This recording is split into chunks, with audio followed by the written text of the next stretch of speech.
Arratzaldeon eta ondo etorri beroa, pastoral ekiturtearen hasiera ekitaldi honetara. Goazen, gaurtik gerora, nuevos caminos. Horixe da, egunotako goiburua, eta horretan aleginduko gara. Bagoaz ba. Bienvenidos a todos y a todas al inicio de este curso pastoral. Comenzamos este encuentro con el saludo de nuestro señor obispo don Mario y con la oración. Gotzain jauna, zeurea da hitza.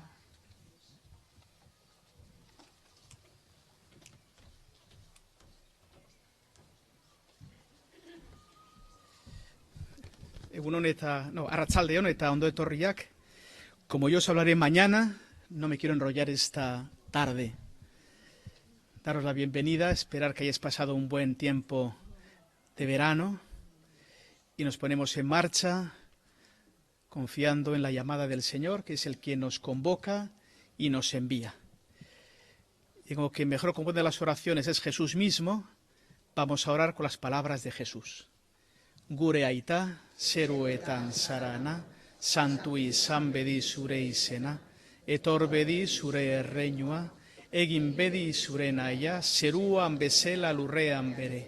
Emoigozu gaur egun honetako ogia, parkatu gure zorrak, geu bere gure sordu nahi, parkatzen dautzegun eskero, eta ez gu tentaldira eroan, baina tara gagezuz gatzetik, amen. Aitaren eta semearen, eta Espíritu Santoren izenean.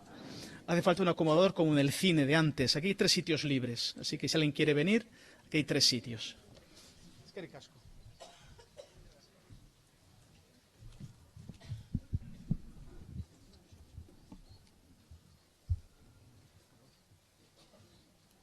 Orain 6 urte, hasi ginen Elizbarrutiko 5. evangelizazio plana garatzen. Bultzada eta pizgarri handia izan zen Frantzisko Aita Santuak argitaratu eban Evangeli Gaudium evangeliaren posa aholku hitza. Abian dan eleiza izateko dei egiten euskuna. En la exhortación, el Papa nos proponía impulsar una iglesia que quería salir al encuentro y que trataba de reflejar la opción por una iglesia en salida. Así formulábamos 3 líneas de fondo: salida al encuentro con Dios, salida a las periferias y salida al encuentro entre nosotros. Orduan hasitako bidetik jarraitu gura dugu, eta zen eta espiritu beretsuagaz ospatu gura doguz egunotako topaketa honek. En la charla que escucharemos a continuación y que lleva por título Vocación misionera, Antonio Muñoz reflexionará sobre una iglesia que quiere recorrer nuevos caminos. Baina berbaldia baino lehenago beste zeregin bat daukagu, behar izango dugunaren aurrerapen modura. Bizkaiko eleizan daukaguzan erronka batzuk aurkeztuko doguz eta jakina danak ez dira, baina bai planaren amaieran egindako ebaluazioan agertu ziranetariko batzuk.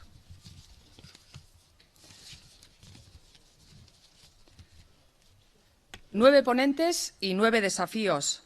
Podrían ser más o quizá menos, pero se han escogido los que más se han repetido en la evaluación que habéis realizado sobre el 5º Plan Diocesano de Evangelización.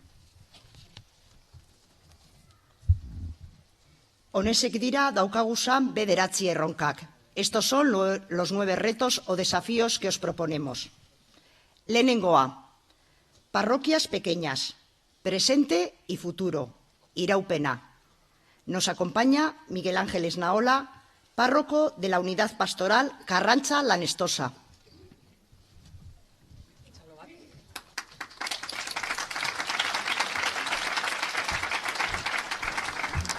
Eskerrik asko, arratsaldeon. En este inicio del curso pastoral exploramos juntos nuevos caminos. Queremos ir tras lo valioso, los desafíos, escuchando el momento actual. Allí donde está vuestro tesoro, allí está vuestro corazón. En el primer taller, por supuesto no en orden de importancia, nos preguntaremos: la parroquia, y en concreto las pequeñas parroquias, que son uno de los rostros, de los lugares más antiguos donde se ha vivido el seguimiento a Jesucristo, se nos han quedado obsoletas? ¿Qué renovación requieren? ¿Son viables en la actual situación eclesial? ¿Siguen siendo un lugar idóneo donde vivir la fe? Tenemos que reconocer que el llamado a la revisión y renovación de las parroquias todavía no ha dado suficientes frutos en orden a que estén todavía más cerca de la gente, que sean ámbitos de vida, de comunión y participación, y se orienten completamente a la misión, tomado de la exhortación Evangelii Gaudium. Atrevámonos entonces a mirar hacia adentro. Podrán ser lugar de corresponsabilidad, de acogida, de escucha, anuncio, celebración, proceso, crecimiento, compromiso, creatividad. Y hacia afuera serán lugar de humildad, diálogo, servicio, testimonio, profecía, reconciliación, trabajo en red. En este taller queremos aprovechar la oportunidad para ser fieles a lo que hemos recibido y a la vez traer la novedad del Espíritu a nuestras pequeñas parroquias, actualizando el tesoro que se nos ha confiado. Eskerrik asko.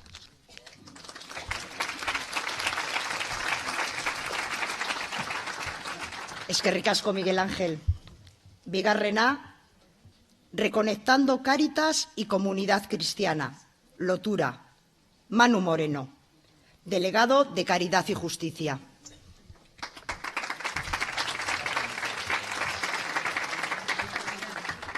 Arratsaldeon.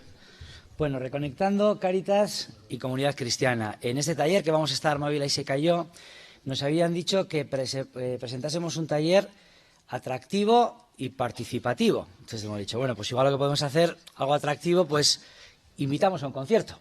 ¿Os parece? Bien, entonces decimos, bueno, que sea participativo. Decimos, vamos a hacer algo para participar. Por ejemplo, vamos a elegir la silla. Entonces, os damos dos opciones. Una silla de dos patas, no sé si la veis bien desde atrás, que vamos a tener que estar un poquito ahí manteniendo el equilibrio. O elegimos un taburete sobrio, sencillo, pero sobrio, de tres patas, con buen equilibrio. ¿Qué elegimos? No os oigo, ¿taburete o silla? Taburete. Vale, taburete. Tres patas, correcto. Vamos ahora al concierto y decimos, ¿cómo nos gustaría escuchar la música, una música clásica? Escuchamos primero los violines, después escuchamos la flauta, escuchamos después los clarinetes y al final acabamos con las trompetas, o escuchamos una orquesta toda la vez. ¿Instrumentos o orquesta? Bueno, pues de eso se trata un poco nuestro taller, de ese punto de partida. Tres patas, tres dimensiones en nuestras parroquias. Servicio, anuncio y celebración. Las tres hacen un equilibrio perfecto. Si solo tenemos dos, como que nos podemos caer. Y si solo tenemos una, ni os cuento. Las tres patas son importantes en nuestra dimensión evangelizadora. Y de una manera conectada, con armonía. Porque, claro, todo suelto suena, pero la música es mucho mejor si está todo conectado en armonía. De eso se trata nuestro taller. Vamos a ver cómo podemos ser capaces de integrar la dimensión sociocaritativa en el núcleo de la evangelización de la vida de nuestras comunidades, como ya decía el quinto PDE, y vamos a intentar reconectar qué retos tenemos para reconectar Cáritas y la comunidad cristiana. Miraremos a la realidad, cómo estamos a nivel de voluntariado, cómo estamos también en estructura territorial, haremos la mirada a nuestra identidad, qué nos dice la palabra, qué nos dice desde la identidad también el magisterio de la Iglesia, qué nos dice la reflexión de Cáritas, y acabaremos también un poco con pistas de futuro. Igual está habiendo ahí concierto, pero bueno, seguiremos madurando, que estamos también en una época un poco de crisis, así que os esperamos mañana, ¿eh?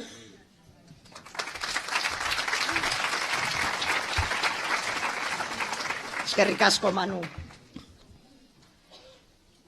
Hirugarrena, evangelizar en nuestros centros educativos, ESI eta BISI, con Nerea Begoña, que es la responsable de los centros educativos diocesanos de nuestra diócesis.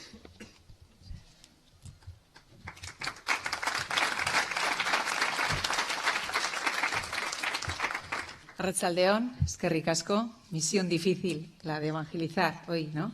la escuela cristiana tenemos un gran desafío, ¿no? Y como mañana podremos hablar de ello, el taller o la curiosidad que queríamos despertar hoy es fundamentalmente empezar con una pregunta y terminar también con una pregunta. La primera pregunta de comienzo sería: ¿cuántos dedos veis en esta mano?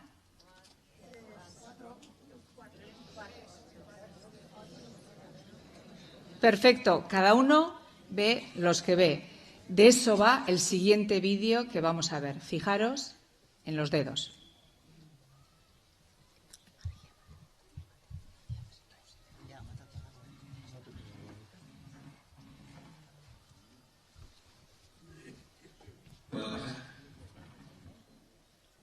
Si consigues mantenerte de pie y colocas un talón delante del otro, no veo por qué no ibas a poder hacerlo. Si un periódico hubiera publicado el acontecimiento, el titular podría ser "Pequeño cerebro entra en la habitación". Pero ustedes, ¿cuál es la respuesta? Así que eres otro de esos jóvenes inteligentes que siempre saben la respuesta correcta, ¿eh? Bienvenido a la vida real.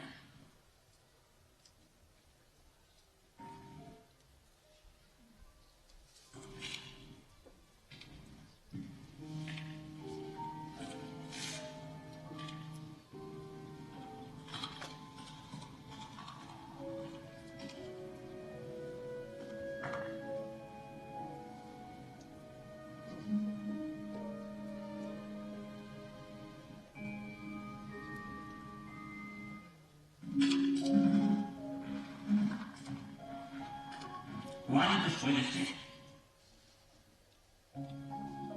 4 dedos. No, mírame ahí. Te estás centrando en el problema. Si te centras en el problema, nunca verás la solución. No te centres jamás en el problema. Mírame ahí. ¿Cuántos ves?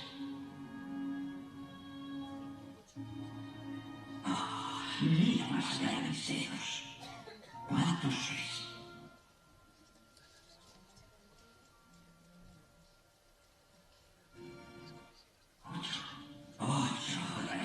8, sí, 8 es la respuesta. Tienes que ver lo que los demás no ven. Ver lo que los demás deciden no ver, por temor, conformismo, pereza. Ver el mundo de forma nueva cada día. Aunque creo que estás en el buen camino. Si no quieres algo más que un viejo loco y amargado, no estarías hablando conmigo.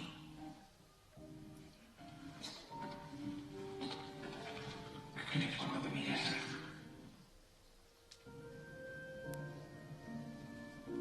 has arreglado mi vaso. Ya nos veremos.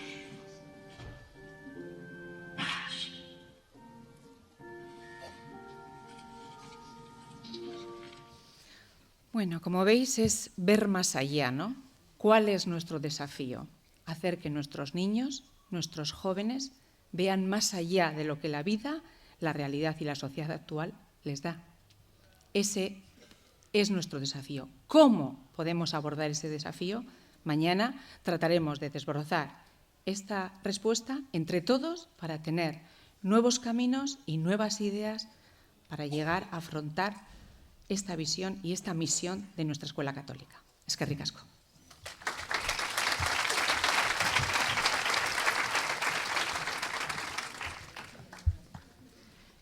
Laugarrena, los retos de nuestra economía diocesana.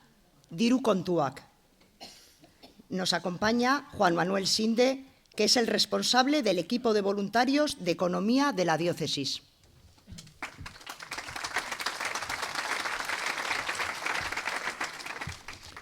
Arratsaldeon danori. Bueno, de una forma muy breve, quiero mostrar cuáles son los problemas, las oportunidades que tenemos en el ámbito de la economía diocesana. Un ámbito que es claramente subordinado a la pastoral. Nosotros nos dedicamos a permitir que la pastoral sea eficaz e independiente y, por lo tanto, nos tenemos que preocupar de que tenga los recursos necesarios para ello. Nuestro sueño es llegar a la autofinanciación, porque en la medida que seamos más autosuficientes, seremos más independientes. Y para ello hay una serie de tareas que nos planteamos a nivel del conjunto de la diócesis, mejorando la rentabilidad y el aprovechamiento del patrimonio inmobiliario y del patrimonio cultural. También nos planteamos una serie de actividades a nivel de la parroquia, sobre todo tratando de acercarnos a lo que ocurre en Europa con las suscripciones sistemáticas, que ya sabemos que es muy difícil, y también buscando la autosuficiencia y el equilibrio presupuestario en las instituciones diocesanas. Tenemos que actuar para ello dentro de unos criterios éticos de inversión, también dentro de unos criterios de total transparencia, una de las cualidades que probablemente está presente pero que no se nos atribuye por el conjunto de la sociedad, fomentar la corresponsabilidad de todos los laicos en estas tareas económicas también, y dar servicio de calidad en el servicio a las parroquias en lo que se refiere a la gestión de inmuebles.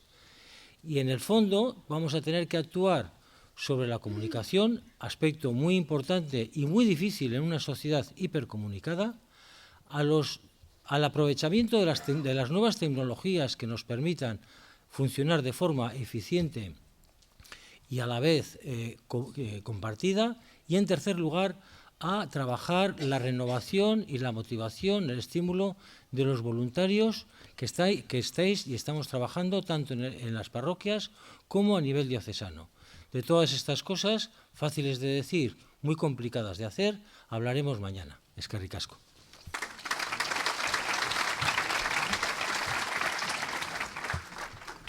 Bosgarren erronka, redescubrir la práctica sacramental. Jardunbidea. Nos acompaña Fernando Marcos Aijón, que es el párroco de San Francisco Javier y San Vicente de Bilbao.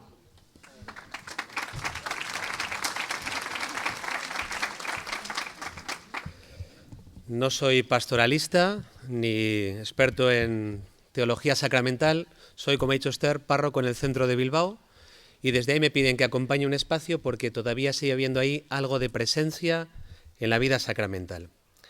El desafío que aparecía en el Plan Diocesano de Evangelización venía titulado como Declive Sacramental. Y los más observadores os habréis dado cuenta que hemos cambiado el título, pero hemos cambiado sobre todo el enfoque, la mirada, la perspectiva. No nos acercamos a contemplar un declive sacramental, no queremos ver los restos de la batalla, ni repartir pañuelos para secarnos las lágrimas después de las quejas y los lamentos de todo lo que hacíamos. No vamos a analizar unos datos sociológicos de estadística que los tenemos por vicarías, por unidades parroquiales, por parroquias.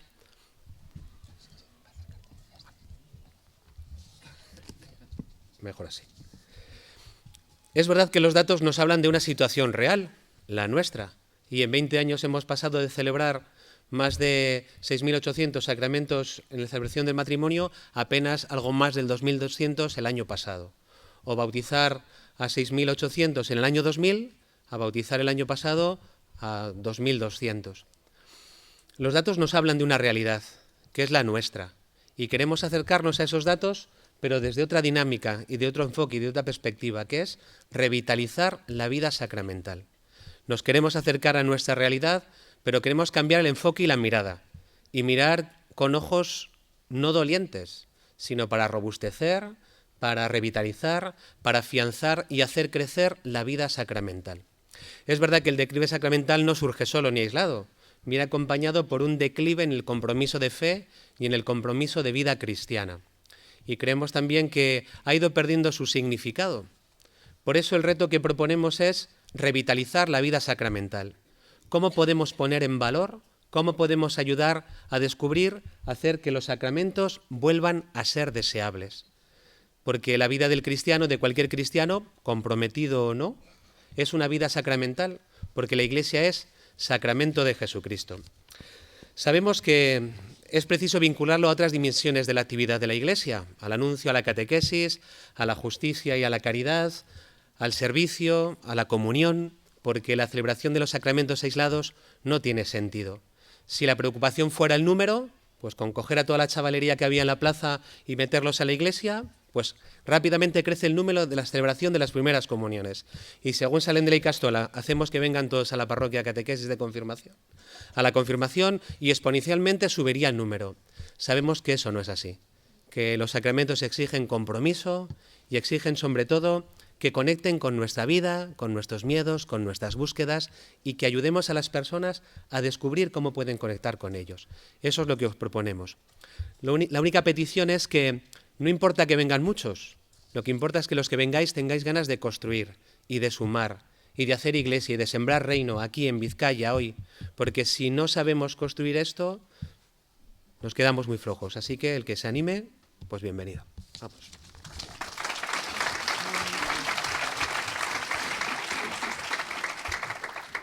Seigarren erronka, aurrera goaz ba, participación y liderazgo pastoral, lankidetza eta burukidetza.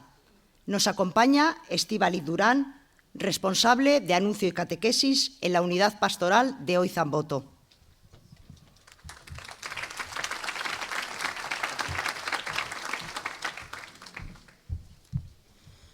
Arratsaldeon. Lo que os voy a presentar hoy aquí surge de la trayectoria, la pequeña trayectoria pastoral que voy teniendo como laica liberada y lo que también he visto en aquellos que me han ido acompañando en todo este tema del liderazgo. Desde una convicción clara que todos compartimos, y es una llamada desde nuestro bautismo a ser miembro de Cristo, sacerdote, profeta y rey, lo que hace que el liderazgo sea una respuesta a esa llamada, a la ministerialidad que obtenemos a través del bautismo. Por lo tanto, el liderazgo igual a servicio.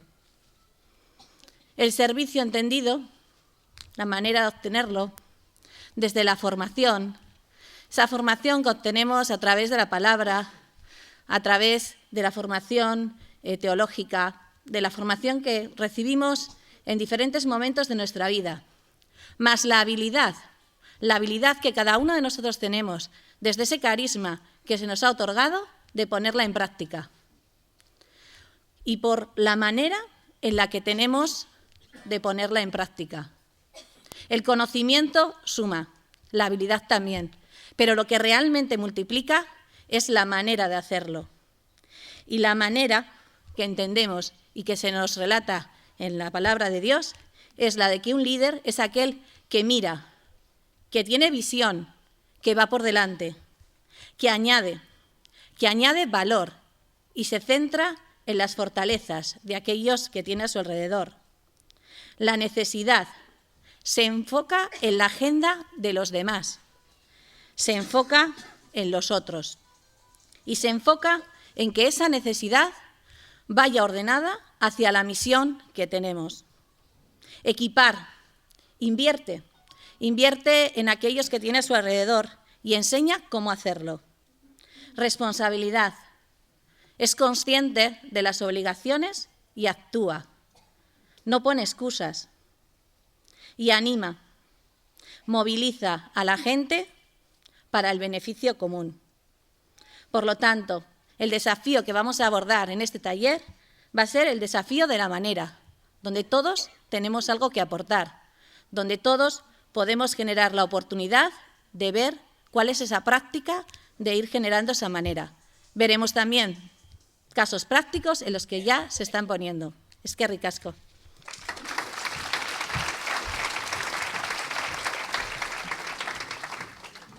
Zazpigarren erronka, jóvenes y adultos, puntos de encuentro, topaguneak.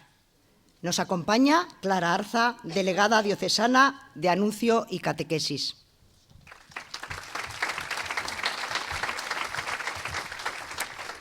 Arratsaldeon guztioi.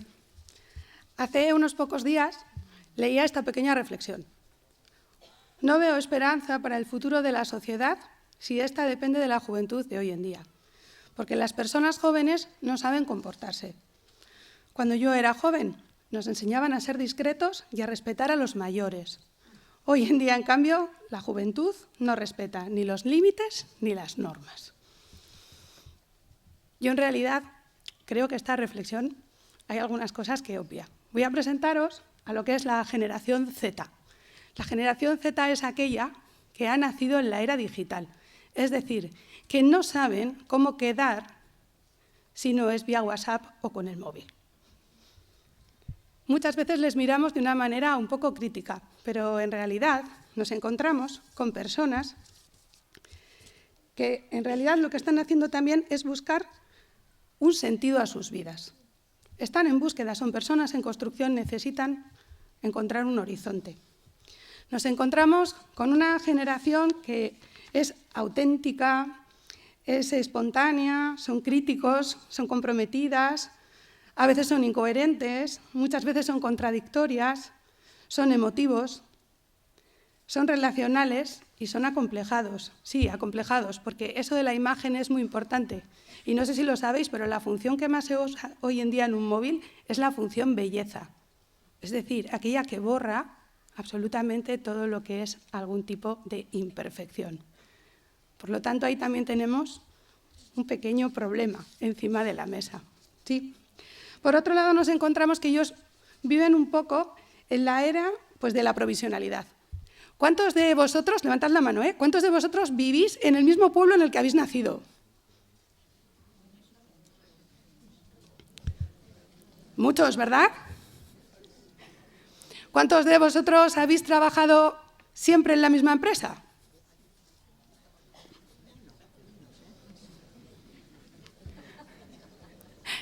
Menos, ¿no? Pues esta es una generación a la que eso no le va a pasar. Es una generación en la que no saben dónde van a estar pasado mañana. Es una generación que vive en ese estado líquido donde no hay nada que permanece. Por un lado dices, bueno, ¿y esto es donde van a poner sus raíces? Y por otro lado dices, qué suerte, es gente que se va a adaptar muy bien a los cambios. Y en realidad es una generación que se va preparando para ese tiempo en el que todo cambia a la velocidad de vértigo. Por otro lado, también nos encontramos con que es una generación que es crítica con la Iglesia. Hay algunos temas y algunas cuestiones que no comprenden. Y también es una generación muy libre en la que manifiesta pues, ese no estar de acuerdo con las cosas. Por otro lado, también nos encontramos ante una generación que quiere cambiar el mundo. No hay más que echar un vistazo a Greta Thunberg, ¿no? Esta chavala de 16 años que está liderando todo lo que tiene que ver con el cambio climático, con la protesta contra el cambio climático. Bueno, pues ahí tenemos una preocupación también y un compromiso que están empezando a adquirir. Tenemos también otra cuestión. Para los jóvenes es difícil comprender a Dios. Es difícil. Y por otro lado, yo quiero presentaros una pregunta. ¿Cómo son los jóvenes de nuestras parroquias? No hay, estáis diciendo no hay. Los jóvenes de nuestras parroquias son así. Pero ahora yo os voy a dar un dato. Sí que hay jóvenes en nuestras parroquias. En nuestras parroquias hay en torno a 5.000. Y tenemos también un grupo de unos 450 monitores y monitoras y acompañantes, personas que se implican en sus procesos y que están ahí con ellos y con ellas acompañándoles. Sí, ese es un dato objetivo. Como también es un dato objetivo que este verano la Iglesia de Vizcaya ha llevado de campamento a más de 3.500 chavales y chavalas. Entonces, esto nos lleva un poco a la pregunta que os hacía antes. ¿Hay jóvenes en nuestras parroquias? Sí, sí que los hay. Y por lo tanto, esto hace que haya un hecho que se convierta en realidad, que hay oportunidad para hablar de Dios a las nuevas generaciones. El tema es que esto pues, nos hace situarnos de una manera diferente, porque hay un gran reto. Resulta que sí que hay gente joven en nuestra parroquia, pero no nos encontramos con ellos y con ellas. Bueno, pues de lo que se va a tratar el taller de mañana, precisamente, es de establecer un espacio de diálogo en el que, bueno, ver entre todos si podemos encontrar alguna pista que nos lleve a poder cambiar esta realidad. Antes de terminar, por cierto, la cita con la que comenzaba al principio, yo la he leído hace unos pocos días, pero en realidad es un texto que alguien escribió hace 2.700 años. Este señor se llamaba Hesíodo. Él no veía futuro para su sociedad. Nosotros a lo mejor no vemos futuro para la Iglesia. Esperemos que alguien también dentro de 2.700 años diga, aquellos también estaban equivocados. Muchas gracias.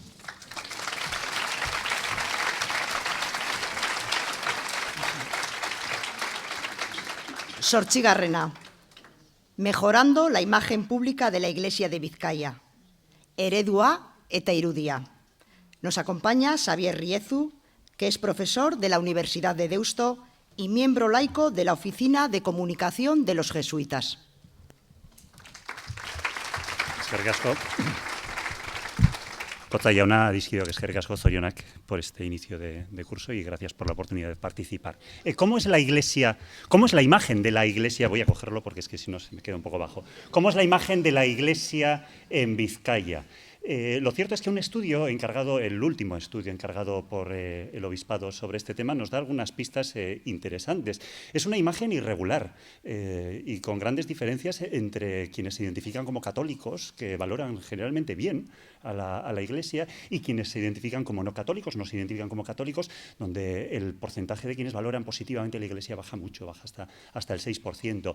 La propia comunidad de creyentes en Vizcaya nos da algunas pistas buenas para trabajar este tema. Nos da algunas pistas de cómo creen que debe ser la Iglesia. Y resulta que coincide bastante bien con los rasgos que consideran nucleares a la Iglesia y lo que se cumple. La Iglesia está haciendo bien lo que es sustancial. Es una Iglesia comprometida con los desfavorecidos, es una Iglesia accesible, es una Iglesia solidaria, pero hay algunos elementos donde hay que mejorar, que pueden ver ustedes en el gráfico a la derecha, ¿verdad? Claro, esto nos lleva a la pregunta de qué queremos decir cuando hablamos de mejorar la imagen de la Iglesia.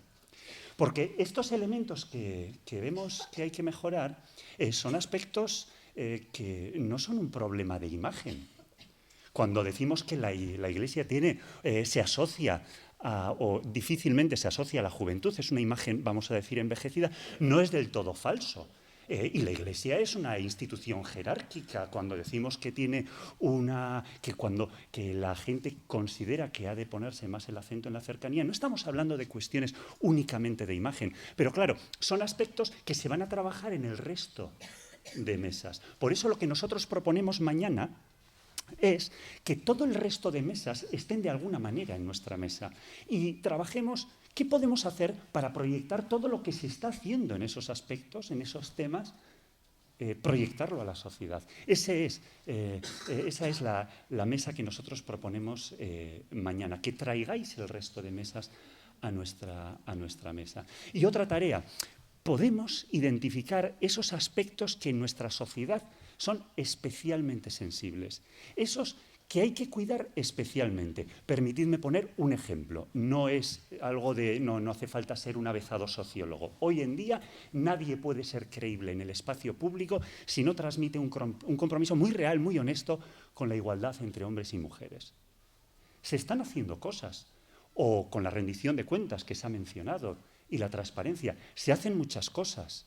¿Qué podemos hacer para cuidar especialmente la comunicación y proyectar nuestro compromiso, el compromiso de la Iglesia con esos temas tan especialmente sensibles? Hay otros, Mañana ojalá salgan. Esas son las preguntas que vamos a intentar responder y ojalá demos un buen servicio. Aparte de eso, obviamente la imagen de la Iglesia es una cuestión técnica también.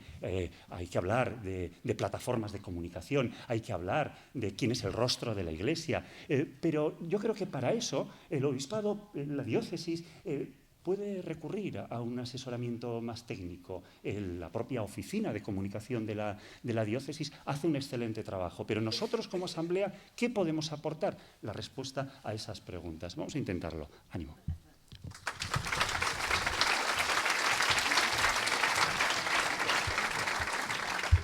Eta azkenik, bederatzigarrena, Dios también actúa. Jainkoa Lagun, con Belén Rodero, que es laica con encomienda al servicio de la diócesis.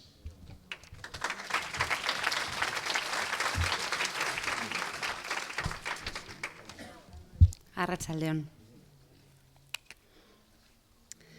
Nos preocupa la Iglesia, la situación de nuestras comunidades, debilitadas, envejecidas, nos preocupa el relevo, preocupadas por tantas cosas.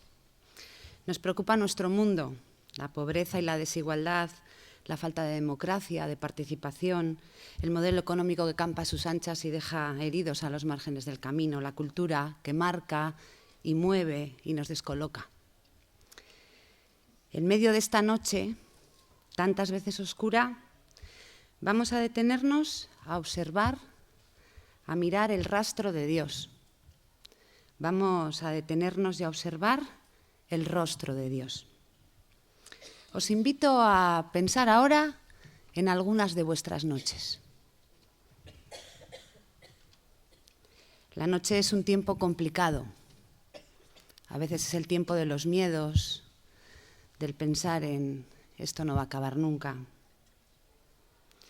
La noche es un tiempo mágico también. Es el tiempo de la fiesta, de la transgresión. La noche es un tiempo de espera a la luz del alba, a lo que va a venir. ¿Será bueno? ¿Será malo? La noche es también un tiempo donde las luces, las pequeñas luces, se ven mejor. ¿Qué ves en la noche? Dinos, centinela, ¿qué ves? En el taller vamos a mirarnos sintonizados con la mirada de Dios. Una mirada compasiva, esperanzada, que se hace cargo de la realidad. Una mirada confiada en su compañía. Vamos a leer en el presente, en nuestra historia, la imagen del futuro, signos del reino de Dios que está ya, pero todavía no. Vamos a escuchar el soplo del Espíritu, el susurro de Dios, para hacerle un hueco y dejarnos mover por él. Vamos a reconocer que Él nos sostiene, nos acompaña. Él cuida su obra, que de forma humilde comienza de nuevo a brotar. Vamos a compartir el pan que nos alimenta, porque en ese acto de compartir nos reconocemos y reconocemos que Dios actúa siempre.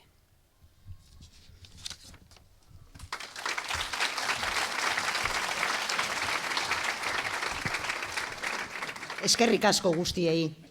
Gracias a todos y a todas los que nos habéis introducido con esta breve presentación y quizá pues nos llevamos tarea ya para esta noche para poder pensar, traer ideas, nos han lanzado preguntas, retos, desafíos y mañana pues que vengamos con ganas a participar en esta dinámica del World Café.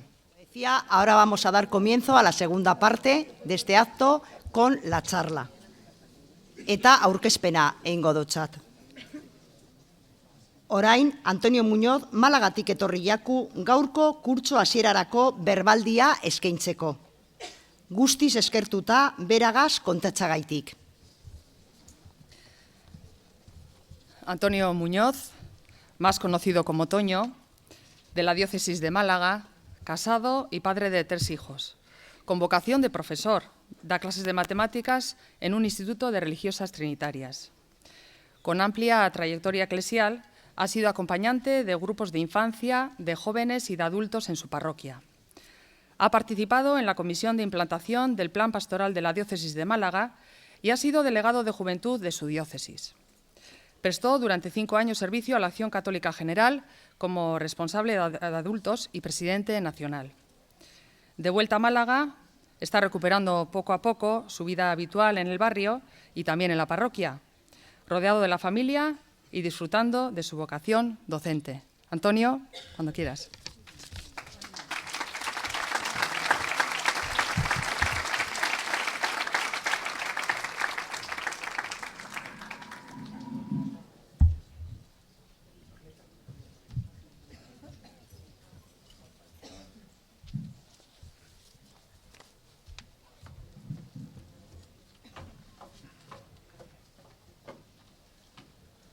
Buenas tardes, pues eso, pues me llamo Antonio y bueno, me da un poco de cosas estar aquí hablando para tanta gente como si fuese un experto, pero realmente no soy experto de nada. Bueno, eso doy clases de matemática y trato de colaborar en la parroquia, en lo que va surgiendo, en lo que se puede y luego sí he tenido la suerte de colaborar a nivel diocesano y a nivel nacional. Pero la experiencia más grande que me he llevado de todos estos ámbitos es que al final quien nos mueve es el Espíritu, que la Iglesia, que es una barca, navega gracias a que Él sopla, que nosotros al final pues somos humanos y tenemos nuestros errores, nuestras incoherencias, nuestros fallos, pero que gracias a Dios la Iglesia es quien nos hace que la fe no se pierda, que la fe se mantenga, que la fe se pueda comunicar y el Espíritu nos lleva para adelante, ¿no? Entonces, desde esa perspectiva, pues quería empezar. He puesto el título de vocación misionera, Aquí también pone una iglesia que quiere recorrer nuevos caminos. A mí me gusta decir, o sea, no hay ninguna varita mágica, ni la tengo yo, ni la tiene nadie. A mí me gusta decir que no se trata tanto de hacer cosas nuevas, sino de hacer nuevas las cosas que hacemos, ¿no? Y al final esto es una llamada a la autenticidad, a tratar humildemente de que entre todos podamos ser coherentes con lo que Dios nos pide. Y así vamos caminando. Entonces, desde ese impulso que nos da el Espíritu, desde ponernos en manos de Dios, desde ese servicio que tenemos que dar, pues podemos ir caminando y tratando de dar testimonio en la sociedad que nos ha tocado, ¿vale? Quisiera leer de entrada, en ese primer punto que os he puesto ahí reflejado en el guión, ¿no? De todos somos discípulos misioneros, es un poco recoger el espíritu, como sabéis, del Evangelii Gaudium, ¿no? El Papa nos dice que tenemos que modificarnos un poquito y no estar pensando que vivimos en una sociedad de cristiandad, vosotros lo sabéis, aquí hay una gran secularización ya, ¿no? Y que realmente nos tenemos que poner siempre en clave de misión. Y que todos nos tenemos que poner en clave de misión. Es decir, todos somos discípulos misioneros. Cogiendo esa dupla de discipulado, es decir, de querer seguir a Jesucristo porque tiene que ser el centro de nuestra vida, y que eso lo hacemos para comunicar nuestra fe, no para quedarnos replegados, sino para realmente compartir el tesoro que Dios nos ha regalado. Entonces, yo me quedo en la Evangelii Gaudium con muchas cosas, ¿no? Pero con ese mensaje en especial, que todos somos discípulos misioneros, ¿no? Y entonces ahora sí que quiero leer un párrafo de la Lumen Fidei, ¿vale? De esta encíclica, un poco escrita a cuatro manos entre el Papa Benedicto y el Papa Francisco, ¿no?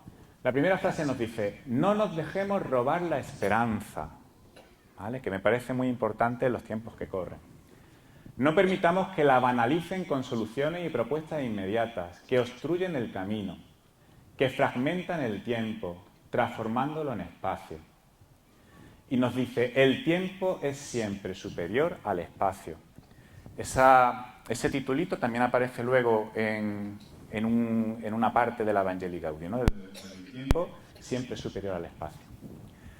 El espacio cristaliza los procesos. El tiempo, en cambio, proyecta hacia el futuro e impulsa a caminar con esperanza. Aquí la fe se presenta como luz que ilumina las tinieblas y guía en el camino, sobre todo en el contexto del sufrimiento humano. Con el testimonio de San Francisco de Asís o de Santa Teresa de Calcuta, se presenta la fe como una lámpara que no disipa todas nuestras tinieblas, sino que guía nuestros pasos en la noche. Y esto basta para caminar.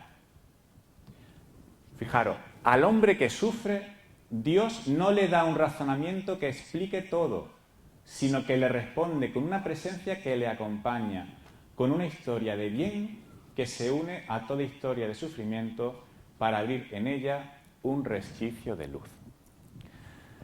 A mí me encanta esto desde la clave de la esperanza y también desde la clave de la aceptación de la realidad que tenemos.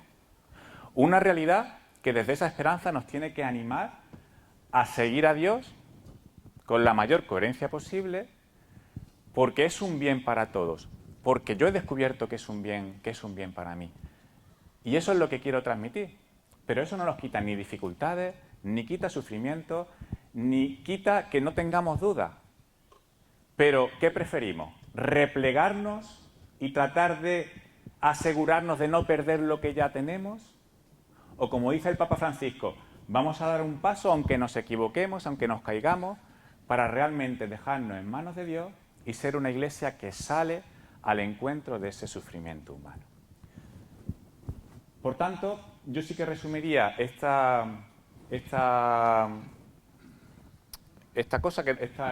pasaje que nos dice el Papa, ¿no? Quedándome con dar prioridad en el tiempo significa ocuparse de iniciar procesos más que de poseer espacios.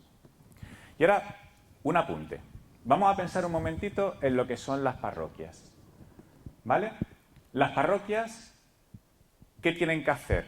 ¿Replegarse en sí mismas o realmente tratar de iniciar procesos de fe en las personas?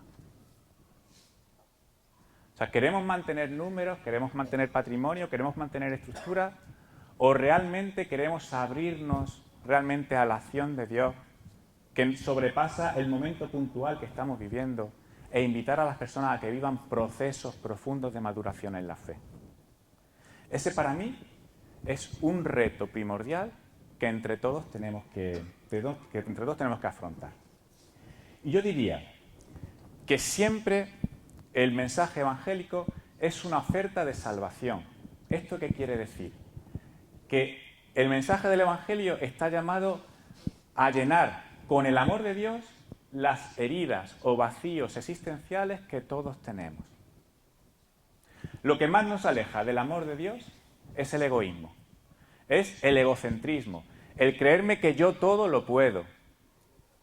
¿Por qué? Porque entonces ¿para qué quiero a Dios? Si todo depende de mí, ¿para qué quiero a Dios en mi vida, no? Pero eso es una falacia, eso es mentira. Desde la limitación humana, ahí existe un punto, desde donde sale el sufrimiento, desde ese egoísmo que va provocando dolor, va provocando división. Existe una rendija que si nosotros sabemos transmitir el amor de Dios, ese es capaz de colmar las expectativas y hacer que las personas que viven con nosotros se sientan más plenas. Por tanto, hay dos máximas para anunciar nuestra fe. Una es la misericordia. La misericordia es el amor de Dios que se derrama para tratar que esos vacíos se llenen. Y nosotros tenemos que ser canalizadores de esa misericordia de Dios. Hace poco, en un campamento allí en Málaga, con niños y eso, hay allí gente muy creativa en nuestra diócesis que nos decía, tenemos que ser como una regadera. No que tenemos que estar locos como una regadera, sino que tenemos que ser como una regadera. ¿Y qué quería decir con esto? Que la vida cristiana consiste en llenarse del amor de Dios, igual que la regadera se llena de agua. ¿Y qué pasa cuando la regadera se llena de agua? Que empieza a echar gotitas de agua a su alrededor, ¿no? Entonces, si nos llenamos con el amor de Dios, ese amor es tan grande que al final nos desborda y se tiene que comunicar a los demás. Lo que sí tenemos que hacer es orientar ese amor de Dios, igual que orientamos la regadera, para que realmente nutra a esos vacíos, a esas sequedades que tienen muchas personas que están entre nosotros. Entonces, una invitación a ser una regadera, ¿vale? Y siempre desde la alegría del convencimiento que esto realmente nos hace plenos. Te digo, no nos quita el sufrimiento en la vida, pero sí nos hace afrontarlo de una manera distinta, con una plenitud mayor. O sea, la alegría del Evangelio no es la eterna sonrisa. La alegría del Evangelio es la paz que sirve para que yo acepte la realidad que me rodea, que puede ser una realidad de sufrimiento, pero no me repliegue en mí mismo, sino que sea capaz de transmitir ese amor de Dios a los demás. Yo estoy convencido de que todos y cada uno de vosotros conocéis a personas que nada más que por la mirada habéis dicho, esta persona se nota que es de Dios. Yo siempre lo digo, yo recuerdo una de las monjas que trabaja en la comunidad educativa donde yo estoy, ya es muy mayor, siempre ha sido un testimonio de fe. Ahora mismo tiene la pobre un cáncer y un montón de enfermedades porque ya tiene cierta edad. Sin embargo, la mirada, la chispa de Dios en su mirada no la ha perdido. Las ganas de transmitir el amor de Dios desde esa limitación que tiene no la ha perdido y sigue siendo un testimonio tremendo para todos a pesar de sus limitaciones. Ojalá nosotros seamos capaces de poder transmitir esa alegría del Evangelio, es decir, esa forma de vivir en Dios que contagia, que nos anima a tirar para adelante y que toda persona la tiene dentro. Otra cosa es que nos repleguemos en nosotros mismos y no lo dejemos salir para afuera, pero todos lo tenemos dentro, ¿no? Entonces, desde nuestra iglesia diocesana, desde las parroquias, tenemos que salir, anunciar, acoger, incorporar, siempre para generar procesos. Mirad, yo estoy convencido que aquí en Bilbao, igual que en Málaga, en muchas diócesis, nos comemos mucho la cabeza para ser creativos y hacemos un montón de actividades que, en cierto modo, enganchan a la gente o por lo menos le hacen tener ciertos cuestionamientos. Pero luego quizás nos cuesta el ¿y después qué? Es decir, luego la persona, después de ese chispazo, necesita poder encontrar un lugar donde ser acompañada y tener un proceso, no a corto plazo, no con una meta limitada, sino realmente encontrar una comunidad que le acompaña para toda la vida. O sea, cuando acompañamos a una pareja de jóvenes que se quieren casar en unos cursillos prematrimoniales, el objetivo no es que se casen y ya está. El objetivo es que se incorporen a la comunidad, para que sigan vinculados a la comunidad de por vida. Y si por razones de trabajo, de lo que sea, tienen que irse a otro lugar, pues que encuentren otra parroquia donde poder continuar con su proceso de fe, viviéndolo en comunidad. Entonces, desde esa acogida grande que tenemos que hacer y desde esa salida a invitar, a anunciar, a decir aquí nos tenéis para lo que haga falta, luego generar y acompañar procesos en la gente que nos rodea. Esto implica, como sabéis, no dar nada por supuesto. Muchas veces seguimos, digamos, en lo teórico nos solemos poner de acuerdo, pero luego en las rutinas llevamos tanto tiempo haciendo ciertas cosas que en las rutinas nos cuesta mucho trabajo cambiarlas. Y no nos damos cuenta que luego las personas o están muy verdes en el tema de la fe, o tienen otras expectativas, o tienen sus problemas, y nosotros a veces no somos capaces de darnos cuenta de las necesidades que tienen, ¿no? O sea, yo estoy convencido que ya lo hacéis. Muchas de estas actividades, pues, como pueden ser lo que he dicho antes, los cursillos prematrimoniales, más que nada hoy día, ¿en qué se han convertido? En una plataforma de primer anuncio, donde lo importante que es tratar de hacerle descubrir a esa pareja lo que es el amor de Dios y lo que es la Iglesia. Y así otras tantas actividades pastorales que ya realizamos, ¿no? Con el tema de los jóvenes, no solo basta con hacer a lo mejor una preparación para la confirmación, no solo basta con coger un libro de catequesis. O sea, yo recuerdo que a mí, cuando era pequeñito, fue mi madre y mi abuela las que toda la noche se ponía a rezar conmigo. Hoy nos preguntamos, ¿qué joven tiene en su casa hoy una familia que le enseña a rezar? Gracias a Dios, muchos de nosotros lo queremos hacer, pero muchos jóvenes con los que estamos trabajando no han tenido esa experiencia de vivir la fe dentro de su familia como la vivíamos nosotros. Entonces, yo cuando llegaba al grupo, hace ya unos cuantos años de jóvenes, seguíamos un material catequético y la única oración que hacíamos al principio de la reunión eran unos 5 minutos de entrada. Ahora yo os pregunto, ¿un joven que no ha tenido esa experiencia en la familia, con 5 minutos a la semana de una oración de entrada antes de un grupo, realmente le sirve para descubrir con hondura lo que significa realmente la oración para un cristiano? Pues entonces tendremos que buscar momentos, espacios donde el tema de la oración, donde el tema también de los contenidos de fe y por supuesto el tema del testimonio, de ser solidarios, de estar con la gente, lo tenemos que trabajar con ellos. Pero eso implica flexibilizar nuestras formas de trabajar sin dar nada, por supuesto, para realmente dar una visión de la fe íntegra. Porque o nosotros damos esa visión íntegra o nadie lo va a hacer por nosotros. Y el amor de Dios está llamando a cada una de las personas. Fijaros, solo gracias a ese encuentro o reencuentro con el amor de Dios, que se convierte en feliz amistad, somos rescatados de nuestra conciencia aislada y de la autorreferencialidad. Allí está el manantial de la acción evangelizadora. El amor de Dios es un amor que se entrega, es un amor generoso. Fijaros, la palabra generosidad quiere decir que genera posibilidades creativas de poder hacer cosas juntos, de podernos planificar mutuamente. Genera posibilidades de vida. ¿Pero qué es lo que genera posibilidades de vida? El amor que se entrega, que nosotros le ponemos un rostro y lo vemos plenamente en Jesucristo. Eso es algo que está en el corazón de cada una de las personas. Mirad, yo recuerdo el año pasado, hablando con el grupo de confirmación sobre el tema del Triduo Pascual, y hacíamos como una visión de lo que significa el Triduo Pascual para nosotros, y les decía, Vamos a mirar un momento. Vamos a mirar lo que pasa en el Jueves Santo. Por un lado, se instaura lo que es la Eucaristía y además Jesús hace el lavatorio de pies. Se nos está presentando el amor fraterno desde el servicio a los demás. Y yo les preguntaba a todos ellos, cada uno de su padre y de su madre, ¿a quién no le gusta la idea de buscar un amor desde el servicio a los demás, un amor que genera fraternidad?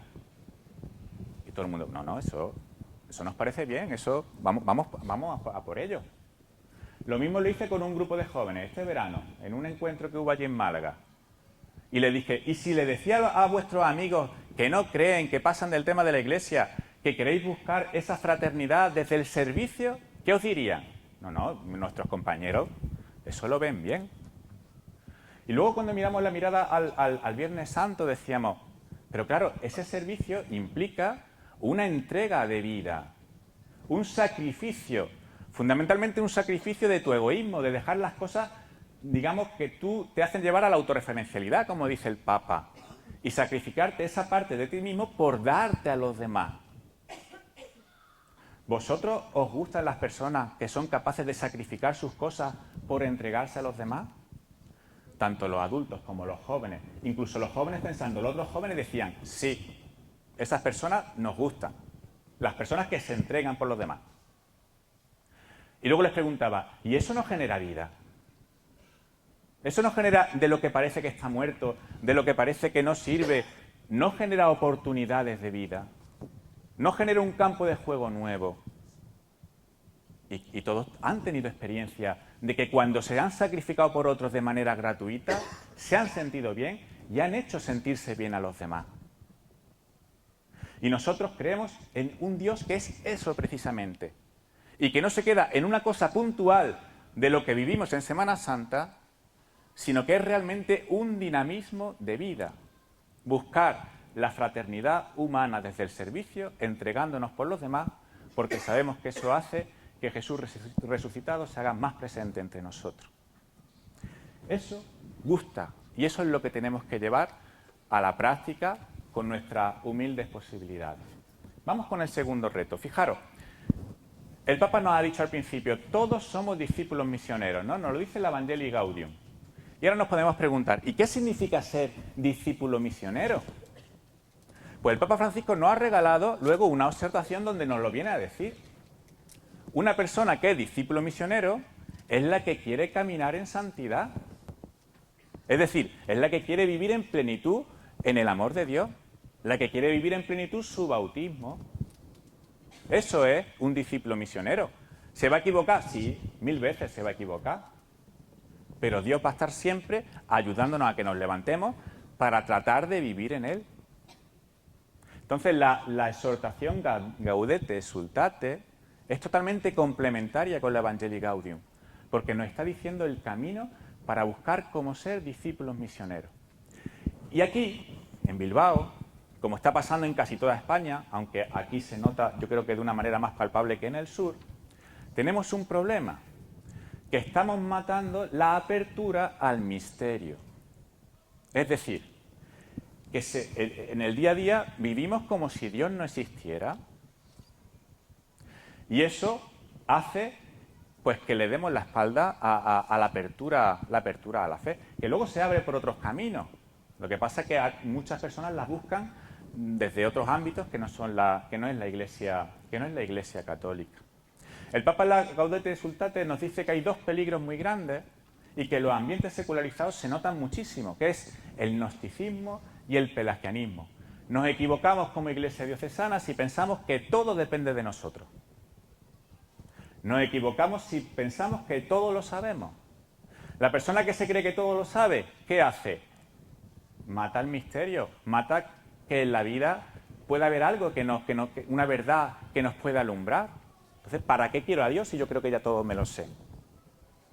La persona que cree que todo lo puede está matando la gracia.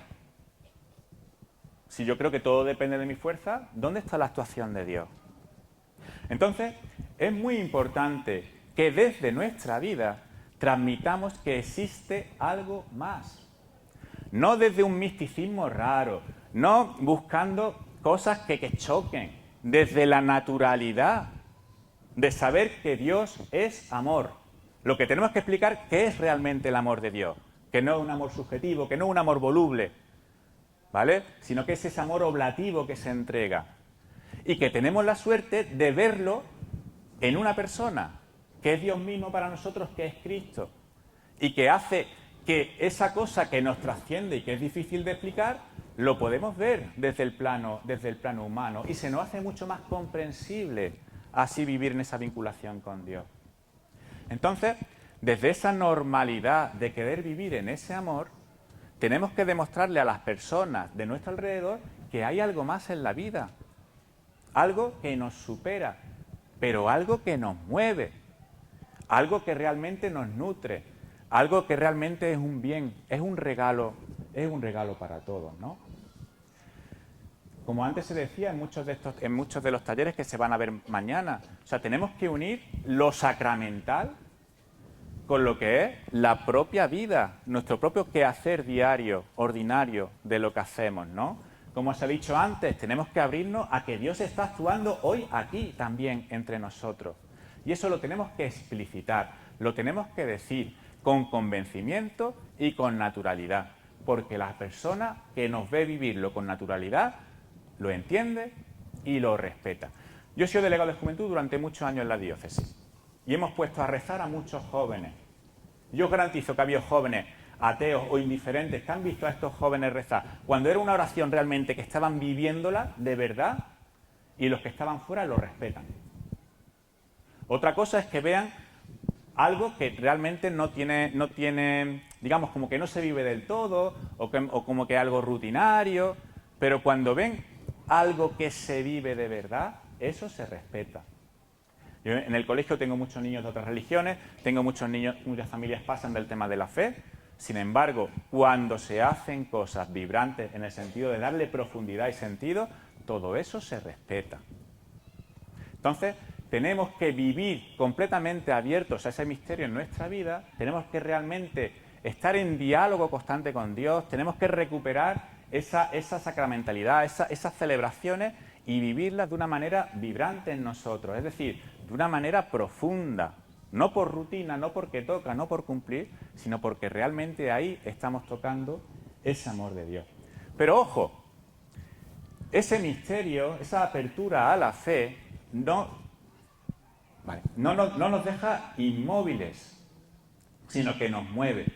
Porque la fe rápidamente, ¿vale?, nos lleva a un dinamismo vocacional que nos impide estar cruzados de brazos. Continuamente Dios nos hace llamadas y desde nuestra libertad nosotros podemos responderle o no. Pero Dios constantemente nos está haciendo llamadas a través de su palabra, a través de estar en la iglesia, pero también fundamentalmente a través de los hermanos, a través de los pobres, a través de la gente que nos rodea. Nos está haciendo constantemente llamadas. Entonces nosotros tenemos que recuperar ese dinamismo de advertir a Dios en las pequeñas cosas que nos pasan y tener la valentía de responderle. Pero desde lo pequeño, desde las pequeñas acciones que hacemos. O sea, cuando hablo de cultura vocacional, cuando hablo del sentido de vocación, no me refiero al momento a lo mejor de la juventud donde uno decide que si se quiere meter a cura o si se quiere luego casar o lo que sea. No, me refiero a que en las pequeñas decisiones que tomamos a diario, nosotros realmente miramos a Dios y le decimos, Señor, ¿qué me estás pidiendo hoy? ¿Qué quieres de mí? Si somos capaces de vivir ese dinamismo vocacional en lo pequeño, seremos luego de darle profundidad a las grandes decisiones que marcarán nuestro futuro. Si las personas que están a nuestro alrededor se dan cuenta, porque nosotros se lo explicitamos, se lo decimos, que cuando voy a tomar una decisión, yo abro mi vida a lo que el Señor me puede pedir y trato de discernir eso, le estoy diciendo a esas personas que hay algo más. Si queremos que haya más vocaciones de laicos, de sacerdotes, nos jugamos que las comunidades, nuestras parroquias en concreto, tienen que ser comunidades que cultiven a fondo la clave vocacional. Lo que pasa es que muchas veces caemos en el funcionalismo. Os digo lo que está pasando hoy en mi parroquia. Pues que ahora nos van a venir 60 niños pidiendo las catequesis de comunión. ¿Sabéis lo que va a hacer mañana mi querido amigo, que se me llevo muy bien con él, de verdad? El párroco, pues en el micro, cuando celebre misa, va a decir, ¿hay alguna persona, por favor, que se quiere ofrecer para la catequesis? ¿Qué ocurre? Que esa persona con buena voluntad seguramente se ofrece a dar catequesis. Pero a lo mejor no es lo que necesita esa catequista. A lo mejor lo que necesita la catequista es realmente tener un acompañamiento para realmente vivir su fe con profundidad y desde ahí luego entender su vocación y entender que a lo mejor el sacerdote, darle profundidad a la propuesta que el sacerdote le está dando. Pero como muchas veces caemos en mantener la estructura, al final lo que hacemos es endosar a cada persona funciones para tirar para adelante como podemos, pero se nos olvida realmente que lo importante es que la persona tiene que vivir su vida de fe. Desde esta perspectiva vocacional que luego le hará a que no se quede indiferente. Porque Dios te pide una respuesta. Y tú, si realmente lo vives, vas a tratar de responder a Dios. Con lo cual, ningún cristiano se queda parado. La fe es dinámica. Entonces, es muy importante para recuperar esa clave vocacional que no organicemos nuestras comunidades exclusivamente en torno a funciones. Porque muchas veces construimos la casa, digamos en cierto modo, por el tejado. O sea, tenemos a las personas que colaboran con Cáritas, tenemos a los catequistas, tenemos de liturgia, y ahora decimos, tenemos que darle formación. Y ahora le damos formación de las bienaventuranzas, por un lado, a los catequistas, le damos formación de no sé qué a los... ¿Me entendéis? Pero tendría que ser un poco al revés. Las personas necesitamos hoy día más que nunca, porque decía antes, ni la familia, ni hay otro espacio donde cultivar la fe íntegramente, necesitamos sentir un espacio en la parroquia donde profundizar y compartir nuestra vivencia de la fe, donde realmente ver que Dios nos está acompañando, donde realmente ver que Dios me está pidiendo que yo haga cosas por los demás y que no me quede indiferente. Y luego, bueno, pues al final al cabo en Cáritas necesitaré una formación específica para ver cómo trabajo en Cáritas. Pero no una formación común desde Cáritas cuando eso lo tengo que ver desde otro ámbito. Porque ¿qué pasa cuando la catequista dentro de 3 años su hijo no está en catequesis y ya deja de acompañar a los niños? ¿Ya solamente le queda la Eucaristía del domingo para formarse o para compartir la fe?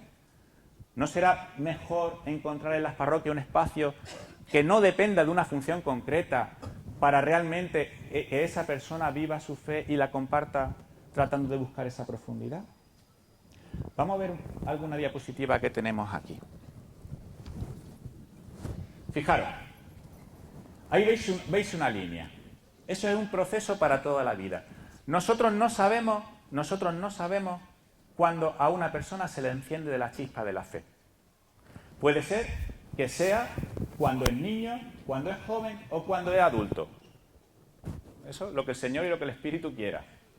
Pero sí queremos que en el momento en que la chispa de la fe empieza a arder, esa persona se arraigue a la comunidad y pueda vivir ese proceso para toda la vida y que la comunidad le dé medios para acompañar el resto de la vida a esa persona. Tiene que ser un proceso, como veis aquí, donde tengo una parte bíblica, una parte de contenidos de fe, una parte también de doctrina social de la Iglesia, del magisterio de la Iglesia, donde poco a poco se le vayan presentando ciertas cosas que la persona a lo mejor no las vivió antes, pero tiene que ser vivencial y para toda la vida. Claro, qué bonito sería que si tenemos a catequistas viviendo en comunidad el compartir su fe con otros, se conviertan en referentes de los niños que están acompañando. De manera que todo acompañante esté ya acompañado. Entonces el testimonio de la catequista es decirle al niño, oye, que yo también como tú tengo un grupo de adultos con el que me reúno y con el que profundizo en mi vida de fe.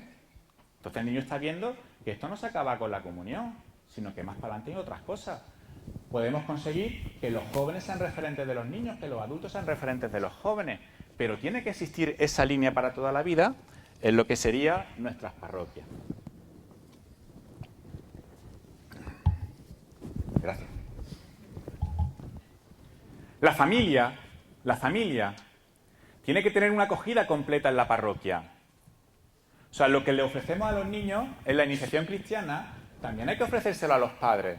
O sea, qué bonito es cuando en una parroquia vemos una familia entera que puede vivir en esa comunidad, todas juntas, su proceso de fe. E igual que los niños tienen su grupo, los adultos tienen su grupo. O los adolescentes tienen su grupo. La parroquia tiene que convertirse en familia de familias. Entonces, si os fijáis, ¿qué tenemos que poner en el centro de una comunidad? En una comunidad lo que tiene que estar es la vivencia de la fe, el encuentro con Jesucristo. O sea, realmente darle profundidad a lo que es vivir la Eucaristía. El realmente sentir que Dios está en nosotros, con nosotros y que nos acompaña. Entonces, sí que defiendo siempre, lo he hecho un poco por toda España, que para darle profundidad a ese encuentro eucarístico con Cristo, la parroquia tiene que ofrecer unos grupos que no sean funcionales, o llamarle espacios que no sean funcionales, donde podamos, tanto los niños como los jóvenes como los adultos, compartir nuestra vida de fe y poder organizar una plataforma de acompañamiento. Porque desde ahí, si se cultiva esa clave vocacional, habrá laicos que luego se impliquen en esas fronteras o esas periferias que nos dice el Papa. ¿Veis los pétalos de la flor? Los pétalos de esa flor son esas realidades fronteras, como puede ser la realidad familiar, la realidad del trabajo, la realidad de la salud. Son esas realidades donde los laicos ya estamos, pero tenemos que darle fundamento a esa presencia. Entonces, desde una vivencia eucarística plena, fortalecida, desde estos espacios parroquiales donde se cultiva la clave vocacional, luego podemos tener esa presencia que nos hace tratar de ser sal y de ser luz en el mundo de hoy. Esto solo se consigue si realmente hacemos que Jesucristo y su Evangelio nutra la flor. Pero si por conservar espacios, como decíamos al principio, tratamos de quedarnos en los pétalos, obviando el encuentro con Dios y obviando que hace falta una plataforma de acompañamiento para darle profundidad a ese encuentro con Dios, ¿qué va a pasar? Que los pétalos poco a poco pues se van marchitando y ni nos convertimos en referencia para adentro, ni para afuera, ni para nadie. Mirad, para hacer procesos y para poder hablar de acompañamiento, cosa que está muy de moda ahora también porque con el tema de la exhortación que ha sacado el Papa para los jóvenes se habla de la vocación, del acompañamiento, es necesario que generemos plataformas donde eso sea posible.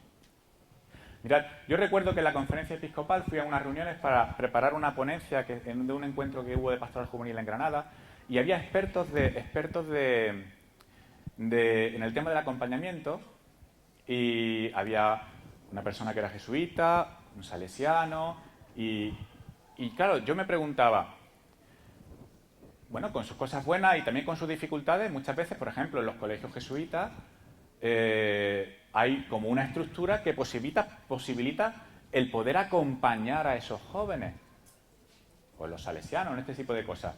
Pero claro, yo pensaba en la realidad parroquial y decía, pero en la parroquia esto no está estructurado, ¿eh? Es decir, claro que hay honrosas excepciones y parroquias que lo están trabajando muy bien, pero luego hay muchas parroquias que eso está de aquella manera. Y luego pensaba en mi labor docente y me preguntaba, claro, porque decían, es muy importante que todo joven, se decía en ese encuentro, que todo joven tenga un acompañamiento, un director espiritual, etcétera, etcétera, ¿no? Y yo me preguntaba, sí, pero si no existe esa plataforma de acompañamiento, ¿esto dónde se asienta? Y os decía, pensaba en mi labor docente.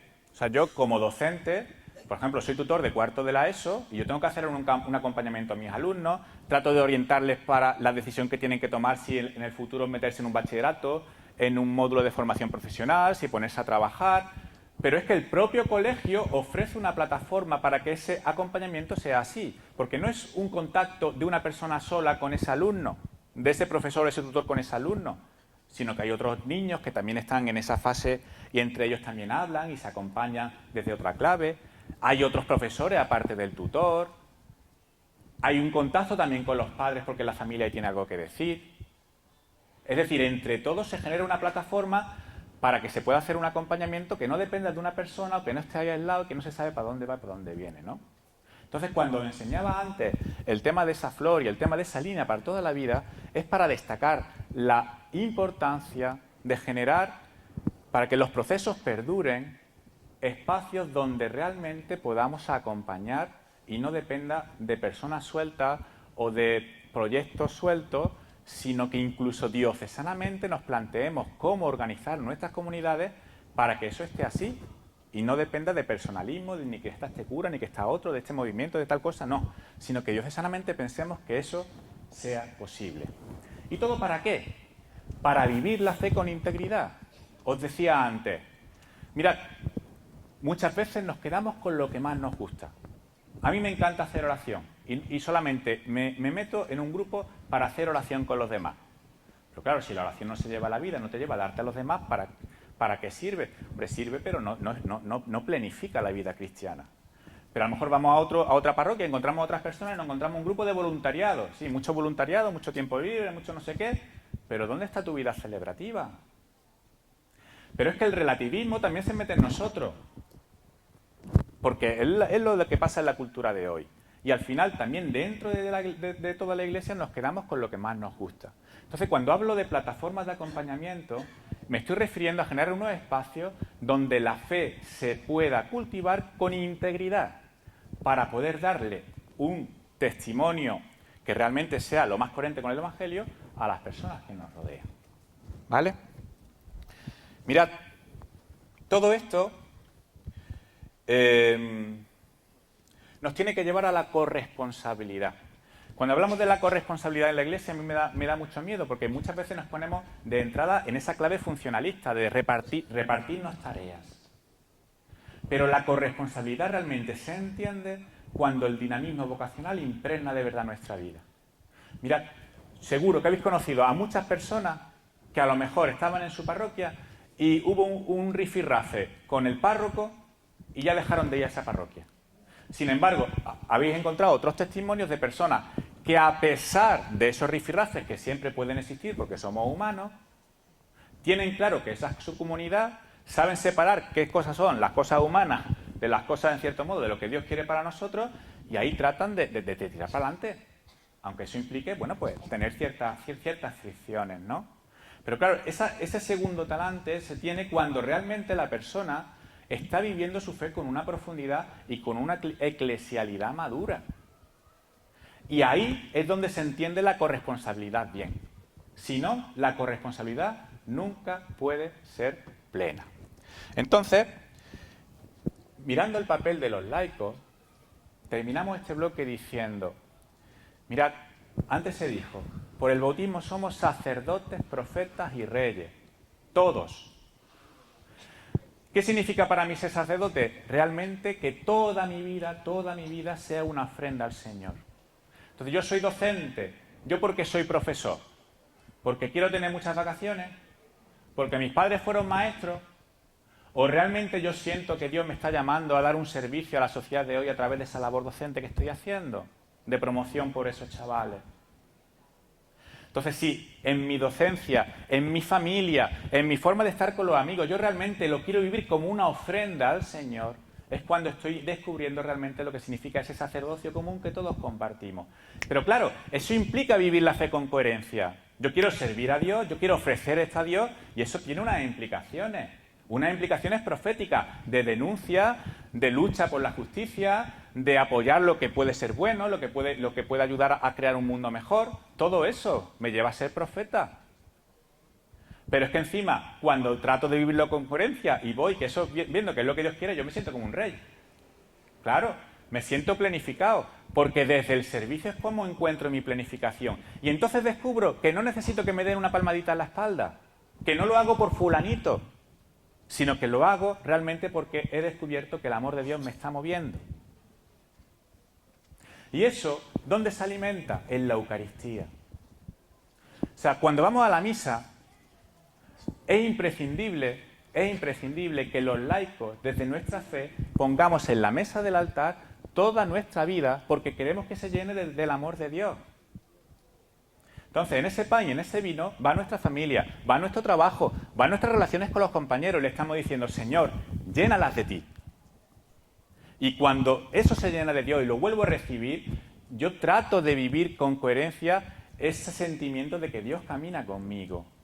Entonces, fijaros la corresponsabilidad o la complementariedad del sacerdote ministerial y de nosotros los laicos. O sea, Dios quiere llenar de su amor todo el mundo. Si los laicos no viviésemos la misa de esta manera, ¿qué pasaría? Que caeríamos en la rutina. Poco a poco nos iríamos perdiendo ese alimento que es el que nos tiene que animar. Necesitamos del sacerdote para que cuando pongamos ese pan y ese vino, realmente haga una presencia real de Dios en la vida.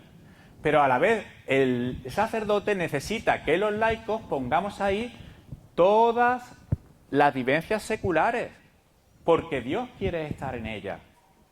Entonces, esa es la corresponsabilidad, esa es realmente la complementariedad, esa es lo que realmente es unir la mística, la espiritualidad con la acción que tenemos que participar. Y entonces descubrimos que la misa no es los domingos y a misa porque toca, sino que realmente es la propia vida cristiana que se alimenta de Cristo para que realmente Él pueda comunicarse a toda la humanidad. Entonces los laicos, no solo en la misa, sino también aquí estamos hablando de inicio de curso, estamos hablando de planes pastorales. O sea, la Iglesia necesita que los laicos digamos claramente qué necesidades tienen las personas que nos rodean, qué necesidades hay en el mundo de hoy. Porque si no, un plan pastoral se convierte en un plan de laboratorio, o se convierte en un plan que lo único que hace es repetir cosas que se hacían antes de la manera que podemos seguir. Nosotros somos los que estamos en la familia, nosotros somos los que estamos en el trabajo, nosotros somos los que estamos con la gente, con gente indiferente, con gente creyente, con gente atea. Somos los que estamos y los que pulsamos cómo está la sociedad que nos rodea. Por eso lo tenemos que poner no solo en la mesa del altar, sino en la mesa diocesana, para desde ahí ver cómo decir que Cristo vive hoy. Y si no alcanzamos esa madurez como laicos y estamos dispuestos a llevar esa vida para que dialoguemos, veamos cosas y luego a la vez ponernos al servicio de llevarlo a cabo, no seremos una iglesia madura, no habrá un laicado maduro. Realmente depende de nosotros. También depende de que, bueno, los sacerdotes, que colaboremos todos, pero no miremos para afuera, mirémonos a nosotros mismos y miremos cómo estamos viviendo de la fe, cómo entendemos mi vida de fe y cómo entiendo mi labor dentro de lo que es la iglesia, ¿no? Vamos a seguir para adelante. Mirad, el tercer reto es, y todo esto, ¿cómo transmitirlo a la sociedad de hoy, ¿no? Y hacía esta pregunta, ¿hoy la fe es un bien social? Pues claro que sí, pero tenemos ciertas dificultades. Voy a destacar una de ellas, ¿vale? Que es que mucha gente de fuera piensa que la Iglesia adoctrina y que, por tanto, coarta libertades. Sin embargo, nosotros que hemos descubierto lo que es la acción de Dios, pensamos que es lo contrario, que realmente la fe nos libera. Mirad, en mi parroquia pasó una cosa curiosa hace 2 o 3 años, que fue la siguiente. La parroquia se ha quedado pequeña porque es una zona de expansión de la ciudad de Málaga, ¿vale? Y resulta que entonces el obispado hace un canje, hay unas pistas deportivas adyacentes a la parroquia y hacen un canje de terreno y se compromete el obispado a hacer un campo de fútbol en un terreno que tiene el ayuntamiento, poner allí unos vestuarios, etcétera, etcétera, pero poder ampliar ahí la parroquia, ¿no? Entonces, parte de la asociación de vecinos monta en cólera y esto no puede ser porque esto que la Iglesia quiere quitar ya el campo de fútbol a los chavales, etcétera, etcétera, etcétera, ¿no? Entonces, desde la propia parroquia se buscó de qué manera defendemos que es lo que queremos ampliar la parroquia y que es bueno para el barrio, ¿no? Y la defensa fundamentalmente fue en la labor que hace Cáritas Parroquial. Y yo pensé desde fuera, yo estaba en Madrid, bueno, está bien que hablemos de Cáritas Parroquial, pero no es lo más importante. Para mí lo más importante que ha hecho la parroquia, porque lo he vivido en mi vida, es que a mí me ha hecho crecer como persona. Es que no es solo desde la caridad que queremos transmitir a otros, sino desde los procesos que recorremos en comunidad, nos convertimos en personas que queremos echar un cable a los demás, porque la fe nos impulsa a ello, y eso es un bien social. Es que las personas que están mirando los problemas que acontecen, que no se quedan cruzadas de brazos, que buscan el Evangelio para desde unos valores firmes tratar de dar una respuesta a los problemas que acontecen, eso es un chollo. Cualquier empresa querría eso. Entonces, una parroquia en un barrio lo que hace es ayudar a que haya personas de ese mismo barrio que quieren ayudar a que el barrio promocione. Porque no se puede separar el desarrollo de la persona del desarrollo social. También me pasó allí en Madrid, en un encuentro de la Conferencia Episcopal, donde se presentaban las memorias, se hablaba de las clases de religión. Y habló una profesora de la diócesis de Getafe diciendo, es que lo fundamental es que se den religión en nuestros colegios porque es de la manera de poder entender lo que somos, de poder ver, puso este ejemplo, de ver un cuadro de Velázquez y entender por qué el cuadro es así. Y yo me quedaba allí pensando, bueno, a ver, sí, es una razón, pero ¿qué pasa si la profesora de Historia del Arte hace eso? ¿Hace falta entonces la clase de religión?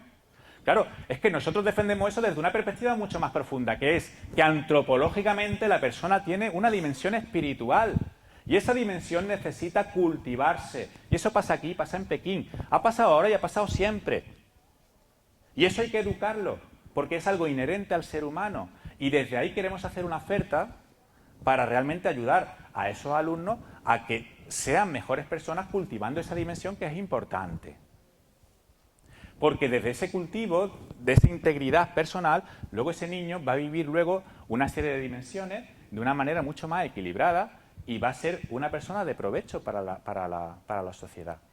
Entonces, tenemos que desde nuestro testimonio realmente dejar claro, y desde la explicitación de nuestra fe, que la fe es un bien para la sociedad de hoy y que estamos al servicio de la sociedad de hoy.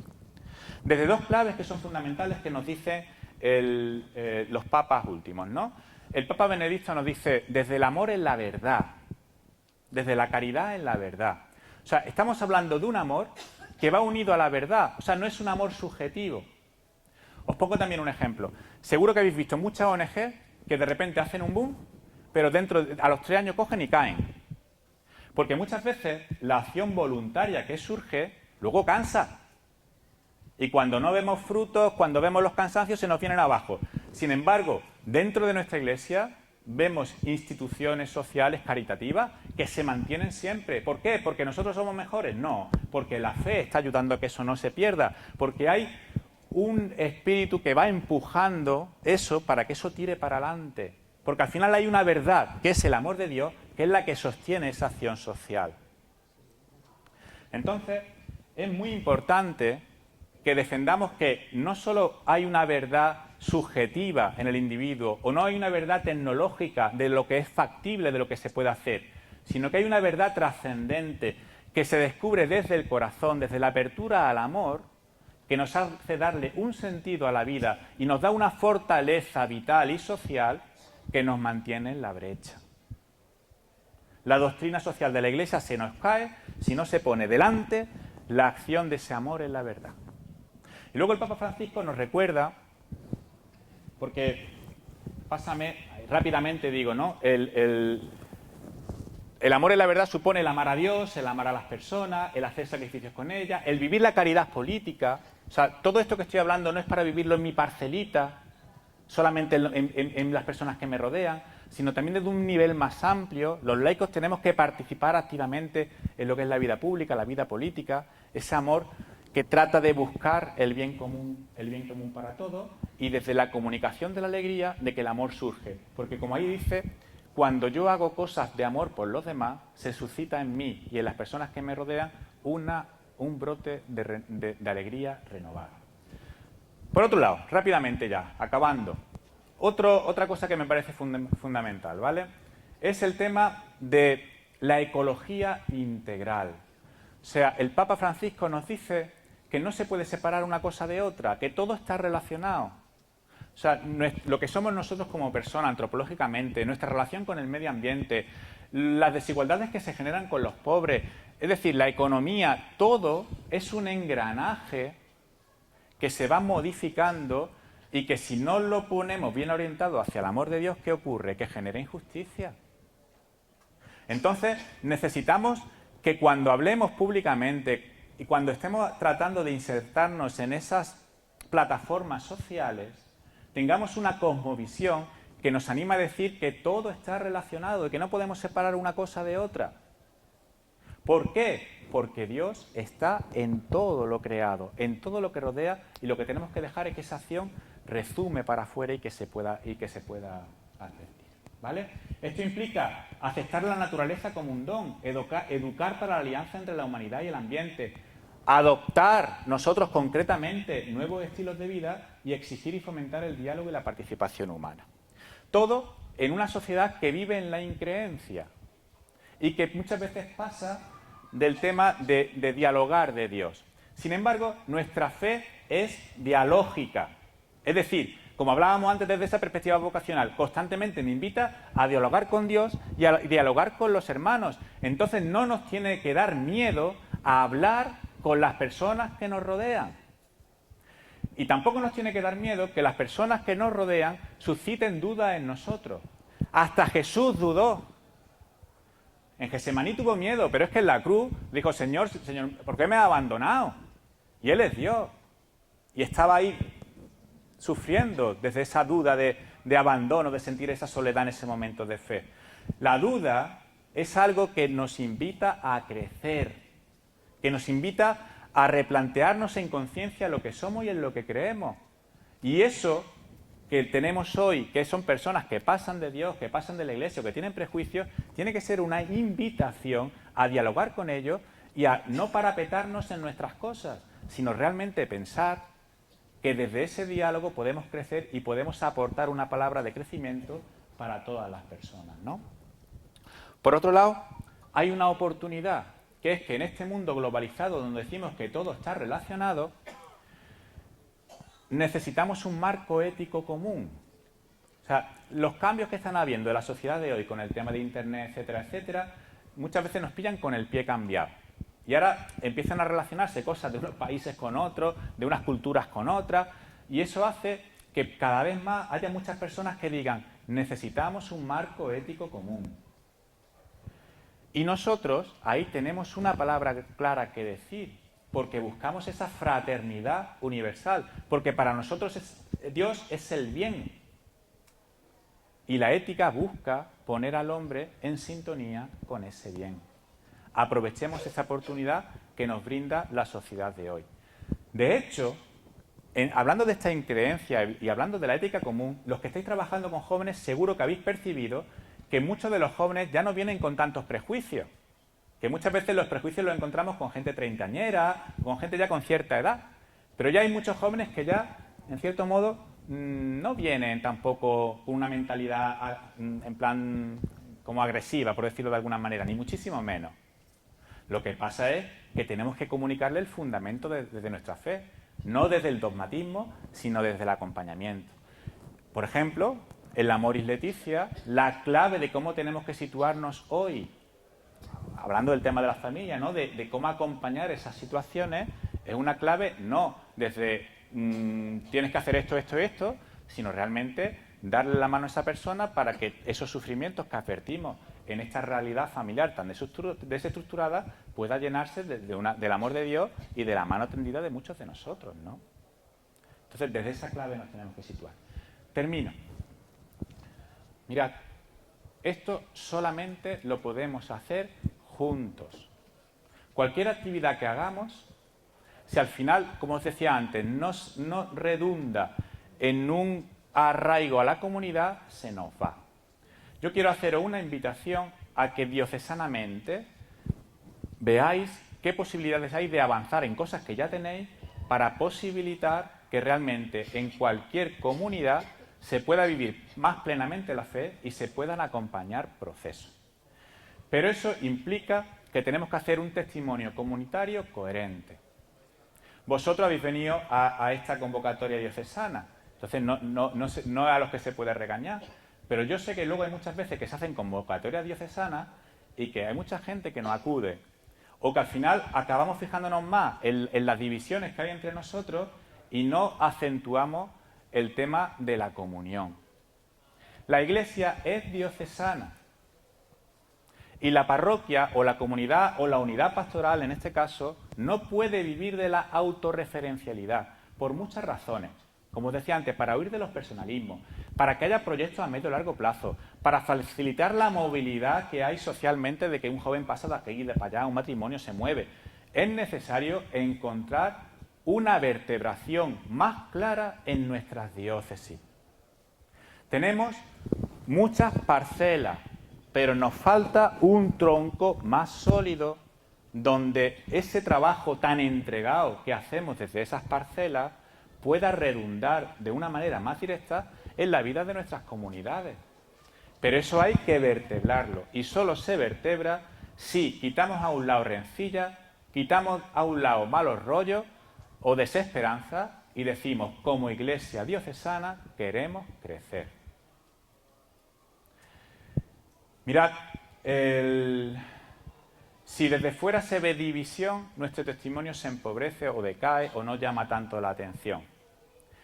Pero hoy día, por la coyuntura que estamos viviendo, ya no solo por el testimonio, sino para darle continuidad a las tareas grandes que estamos haciendo, necesitamos trabajar juntos, con nuestros pastores, con nuestros sacerdotes, como laicos, de unas parroquias con otras, pero tenemos que generar una red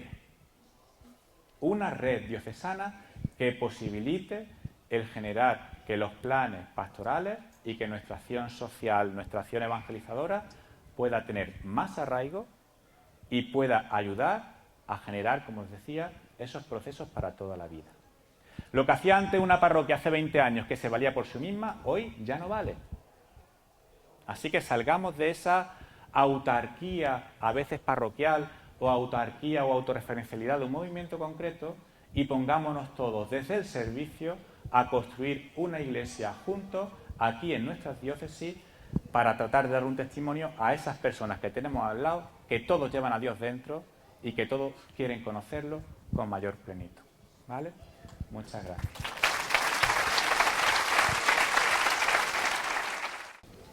Es que ricasco, Antonio.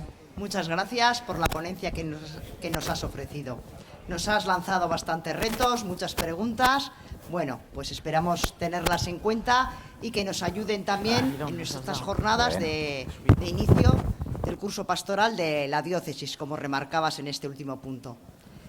Y para no alargarnos y cumplir la hora fielmente, que cada uno podamos regresar bien a nuestras casas, simplemente daros las gracias a todos los que habéis venido hoy a esta jornada de inicio de curso pastoral de la diócesis. Gracias a los que hoy nos habéis presentado los talleres, los desafíos que mañana vais a desarrollar. Y eskerrik asko bihotz bihotzetik guztiei.